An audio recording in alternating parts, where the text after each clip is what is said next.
বিসমিল্লাহির রহমানির রহিম। সম্মানিত দেশবাসী, অবৈধ সরকার, অবৈধ প্রধানমন্ত্রী ডিজিটাল সন্ত্রাসের মাধ্যমে প্রমাণ করে দিয়েছে। তিনি বলেছে, ডিজিটাল সন্ত্রাসী পুলিশদেরকে বলেছে, যত খুন করতে পারো করো, তার দায়িত্ব আমরা নেব।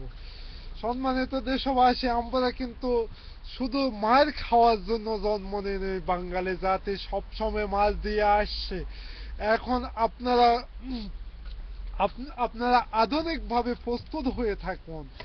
আপনারা যেখানে ক্ষুদ্র সন্ত্রাসী, সেখান থেকে আক্রমণ করুন। আপনারা আর বসে থাকার সময় নয়। আমার নেতা জনাব তারেক রহমান আজকে আমাকে বলেছে, তুমি এই কথাটুকু বলে দাও, আপনাদের কাছে, আপনাদের উপর যতগুলা অন্যায় অত্যাচার করে, এইগুলা পিন ক্যামেরা দিয়ে আপনারা ধরে রাখুন। তারপরে আমরা এর বিচার অবশ্যই করব।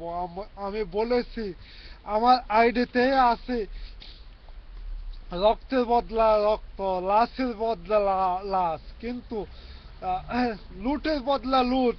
এর এর বিচার আমরা করবই বাংলাদেশ জাতীয়তাবাদের নেতৃত্বে। আওয়ামী আওয়ামী বাকশালেরা কি মগের মূল্য পাইছে? দেশটাকে ছিঁড়ে কুকুরের মতো খাবে। আমাদের আর কিছু করার মতো নাই। আমরা এখানে দেশ এবং জাতিকে নিয়ে এখন তীব্র আন্দোলন আমরা অসহযোগ হরতালে ডাক দিতে যাচ্ছি। আজকে আমার জাতীয়বাদী নেতৃবৃন্দ, সিনিয়র নেতৃবৃন্দর সাথে কথা হয়েছে। সম্মানিত দেশবাসী, আপনারা মনে রাখুন, যদি দেশ মাতাকে যদি অ্যারেস্ট করা হয়, সম্পূর্ণ বাকশালকে আমরা অগ্নিগিরি পরিণত করে দেব। সম্মানিত দেশবাসী, যেখানে বাকশাল সেখানে আগুন, যেখানে বাকশাল সেখানে আগুন। বাংলাকে অগ্নিগিরি পরিণত করে দেব। সম্মানিত দেশবাসী, আমরা এখন দেশকে জাতিকে নিয়ে এগিয়ে যাচ্ছে, দেশকে এবং জাতিকে বাঁচানোর জন্য।